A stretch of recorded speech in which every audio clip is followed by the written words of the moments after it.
May 9th വീട് വിട്ട് ഇറങ്ങിയെന്ന് പറഞ്ഞില്ലേ, ആ ഇറങ്ങാനായിട്ട് എന്തെങ്കിലും ഒരു പെർട്ടിക്കുലർ സാഹചര്യം ഉണ്ടായിരുന്നോ? ഉണ്ടായിരുന്നു. എൻ്റെ വീട്ടിൽ നല്ല പ്രശ്നം ഉണ്ടായിരുന്നു. പിന്നെ മാരേജിന് നല്ല പ്രഷർ ഉണ്ടായിരുന്നു.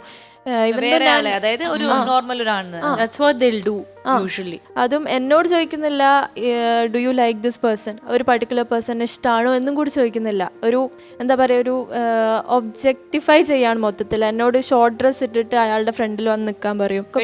സാധാരണ മുസ്ലിം ഫാമിലീസ് ഇത് ചെയ്യാത്തതാണല്ലോ അല്ലേ? ഇവിടെ അങ്ങനെയൊക്കെ നടന്ന്.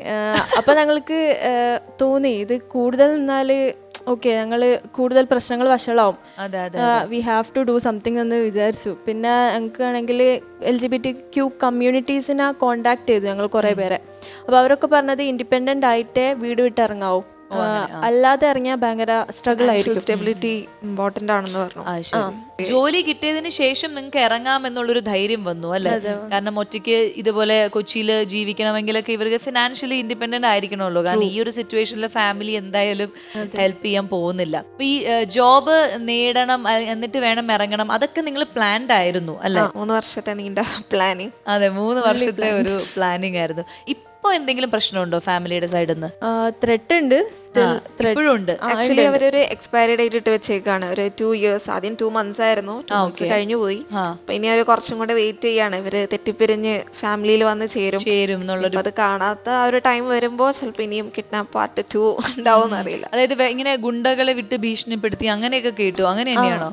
അല്ല, അത് ഞങ്ങള് 3 years കഴിഞ്ഞിട്ട് ഞങ്ങൾ വനജ കളക്റ്റീവ് എന്ന് പറഞ്ഞൊരു ഓർഗനൈസേഷനിൽ വെച്ചിട്ടായിരുന്നു കാണുന്നത്.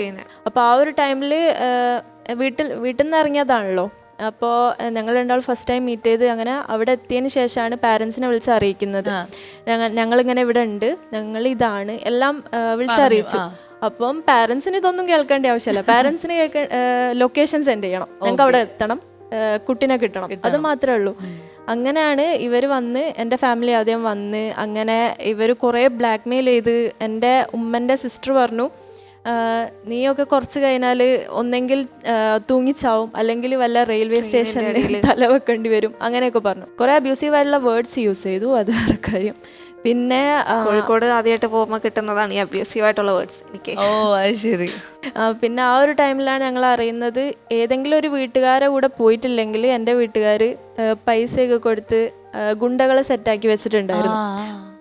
ഇൻ കേസ് ഞങ്ങൾ ഇവളുടെ വീട്ടുകാരെ കൂടെ പോയിട്ടില്ലായിരുന്നെങ്കിൽ ഞങ്ങൾ രണ്ടാളെ സെപ്പറേറ്റ് ചെയ്യായിരുന്നു. ഓ അങ്ങനെ. ഇവൻ പാരന്റ്സ് ഗുണ്ടകളെ വെച്ച് മക്കളെ. അതെ അതെ. ഇപ്പോൾ കേരളത്തിലാണ് ഇങ്ങനെയൊക്കെ സംഭവിക്കുന്നത്. നമ്മൾ ഭയങ്കര എഡ്യൂക്കേറ്റഡ് ആണ്, എല്ലാം അക്സെപ്റ്റ് ചെയ്യാൻ മനസ്സുള്ളവരാണെന്നൊക്കെ പറയുന്നുണ്ടെങ്കിൽ പോലും ഇങ്ങനെ കാര്യങ്ങളും നമ്മുടെ കേരളത്തിൽ മാത്രമല്ല, എല്ലാ സ്ഥലത്തും അങ്ങനെയാണ്. അതെന്താണെന്ന് വെച്ചാൽ അവരൊരു മെന്റൽ സെറ്റ് ഓഫ് മൈൻഡിൽ അവർ വളർന്നത് കൊണ്ടാണ് അവർക്ക് അറിയണില്ല ഇറ്റ് ഈസ് അക്സെപ്റ്റബിൾ ആണ് എന്നുള്ളത്. ആ ഒരു മൈൻഡ് സെറ്റ് മാറ്റിയാൽ മാത്രമേ നമുക്ക് we can be safe ആയിട്ട് തോന്നിപ്പിക്കണം അവർക്കൊക്കെ. പക്ഷേ ഐ തിങ്ക് ദ ഷെൽട്ടർ തന്നവരും നിങ്ങൾക്ക് അഡ്വൈസ് ചെയ്തവരും ഒരു നല്ല ഫിനാൻഷ്യൽ ഇൻഡിപെൻഡൻസി വന്ന ശേഷം ഇറങ്ങിയാൽ മതി. That's the best advice I think you guys got. And നിങ്ങളിപ്പോൾ പുറത്തിറങ്ങുമ്പോഴൊക്കെ നിങ്ങളുടെ പേരൻസ് പറഞ്ഞ് ഈ സൊസൈറ്റി അവരെങ്ങനെ നോക്കും, അങ്ങനത്തെ കുറേ ക്വസ്റ്റ്യൻസ് അവർ ചോദിച്ചല്ലോ. സോ നിങ്ങൾക്ക് ഇപ്പോൾ പേഴ്സണലി എന്താ ഫീൽ ചെയ്യുന്നത്? നിങ്ങൾ പുറത്ത് പോകുമ്പോഴോ അല്ലെങ്കിൽ ഈ കാര്യം അറിഞ്ഞതിന് ശേഷം ആളുകൾക്ക് നിങ്ങളുടെ അടുത്തുള്ള ഒരു ആറ്റിറ്റ്യൂഡ് എങ്ങനെയാണ്? ഇപ്പം ഞങ്ങൾ വർക്ക് പ്ലേസിലാണെങ്കിലും എല്ലാവരുടെ അടുത്തൊന്നും ഞങ്ങൾക്ക് ഇതുവരെ ആയിട്ട് നല്ല സപ്പോർട്ടീവ് ആയിട്ടുള്ള ആരും അങ്ങനെ ഇല്ലല്ല, ഇതുവരെ ആയിട്ട് ഞങ്ങൾക്ക് അങ്ങനത്തെ ഒരു ഇത് നേരിടേണ്ടി വന്നിട്ടില്ല. ഈവൻ ഈ ഫ്ലാറ്റ് എടുക്കാനാണെങ്കിലും ഞങ്ങൾ ഐഡന്റിറ്റി അറിഞ്ഞിട്ട് തന്നെയാണ് അവർ ഫ്ലാറ്റ് തരുന്നത്. അല്ലാതെ ചില സ്ഥലത്ത് കൊച്ചിയിലൊക്കെ ഭയങ്കര പ്രോബ്ലം ആണ്, അങ്ങനെ കേട്ടിട്ടുണ്ട്, പറ്റില്ല, അങ്ങനെ ഇല്ല, അങ്ങനെയൊന്നും ഇതുവരെ ഫേസ് ചെയ്തിട്ടില്ല. ഓക്കെ, അപ്പൊ പേരൻസിന്റെ മാത്രമാണ് മൈൻഡ് നമുക്ക് മാറ്റാൻ പറ്റാതിരിക്കുന്നുള്ളൂ. മേ ബി ഒരു 10 years ഒക്കെ കഴിയുമ്പോഴേക്കും മാറുമായിരിക്കാം എന്ന് വിചാരിക്കാം. ബട്ട് മാറിയാലും ഞങ്ങൾ ട്രസ്റ്റ് ചെയ്യുന്നില്ല, ഞങ്ങളെ ട്രസ്റ്റ് പോയി. കാരണം ഒരു കുറെ പ്രാവശ്യം ഞങ്ങൾ ട്രസ്റ്റ് ചെയ്തു, അവർ ഞങ്ങളെ ബിട്രേ ചെയ്തു. അതായത് ഇവരുടെ മനസ്സ് മടുത്തു. ഇനി നമ്മളായിട്ട് പ്രതീക്ഷിക്കാം ഒരു 10 years കഴിയുമ്പോൾ അവരിതൊക്കെ അക്സെപ്റ്റ് ചെയ്ത് ഇവരെ ഫാമിലിയിലേക്ക് കൂട്ടും. ഇപ്പൊ കോണ്ടാക്ട് ഒന്നും അങ്ങനെ ഇല്ല, ഈ ത്രെറ്റനിങ് ചെയ്യുന്ന സംഭവങ്ങൾ മാത്രമേ നടക്കുന്നുള്ളൂ. യെസ്. അപ്പോൾ എന്തായാലും സൊസൈറ്റിയിൽ ഒരുപാട് മാറ്റങ്ങൾ സംഭവിക്കുന്നുണ്ട്, കുറേ പേര് അക്സെപ്റ്റ് ചെയ്യുന്നു എന്നുള്ള തെളിവാണ്. ഇപ്പോൾ ഇവർക്ക് ജോബ് സ്പേസിൽ, ആ വർക്ക് സ്പേസിൽ നല്ല അക്സെപ്റ്റൻസ് ആണ് ഇവർക്ക്. അതൊരു വലിയൊരു സ്റ്റെപ്പ് ആണല്ലോ അല്ലേ? അതെ, everybody could come out and talk. അതെ ഇപ്പൊ കൊറേ പിള്ളേര് ഞങ്ങൾക്ക് ടെക്സ്റ്റ് ചെയ്യുന്നുണ്ട്, ചേച്ചി ഞങ്ങൾ ഇങ്ങനെ റിലേഷനിലാണ്, അതെ അതെ അതെ അപ്പോ ഞങ്ങൾക്ക് എന്താ ചെയ്യേണ്ടതെന്ന് അറിയില്ല. അപ്പൊ കുറെ പേര് ഇങ്ങനെ ചോദിച്ചു വരുന്നവരോട് നമ്മളും പറയുന്നത് ജോബ് എങ്ങനെയെങ്കിലും എഡ്യൂക്കേഷൻ സെറ്റ് ചെയ്ത് ജോബ് ഇതാക്കാനാ പറയുന്നത്. പിന്നെ കുറെ മുസ്ലിം വിമനെ ഞങ്ങൾ ടെക്സ്റ്റ് ചെയ്ത് പറയും, മാരീഡ് ആയിട്ടുള്ള വിമൻ ഞങ്ങളോട് പറയും, നിങ്ങൾ ഈ കാണിച്ച ധൈര്യം ഞങ്ങൾക്ക് ഭയങ്കരമായിട്ട് ഇൻസ്പിറേഷൻ തരുന്നുണ്ട്. കാരണം ആർക്കും കാണിക്കാൻ പറ്റാത്തൊരു ധൈര്യമാണ് നിങ്ങൾ കാണിച്ചത്. പ്രത്യേകിച്ച് ഒരു മുസ്ലിം ഫാമിലിയിൽ നിന്നൊക്കെ കം ഔട്ട് ചെയ്യാൻ പറയുന്നത് എൻറ്റയർലി ഡിഫറെന്റ്. അപ്പൊ എന്തായാലും നിങ്ങളുടെ ഈ ധൈര്യത്തിന് ഞങ്ങളുടെ വലിയ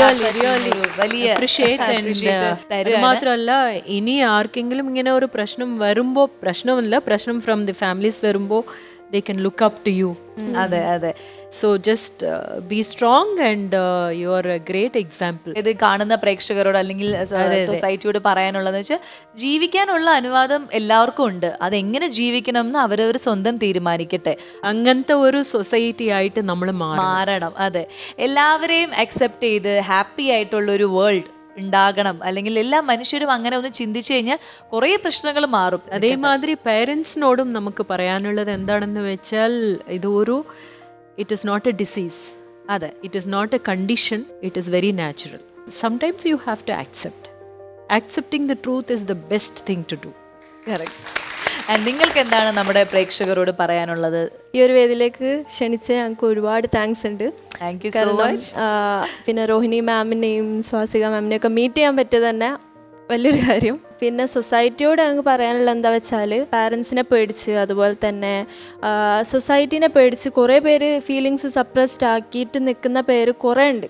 സോ അവരോടൊക്കെ പറയാനുള്ളത് ജസ്റ്റ് ഇൻഡിപെൻഡൻ്റ് ആവുക, കം ഔട്ട് ചെയ്ത് അവനവൻ്റെ ഐഡന്റിറ്റിയിൽ അവനവൻ ജീവിക്കുക, അത് തന്നെ പറയാനുള്ളൂ. ഇവൻ ഫേക്ക് ചെയ്ത് ജീവിക്കുന്ന കുറെ പേര് മെസ്സേജ് ചെയ്യുന്നുണ്ട്.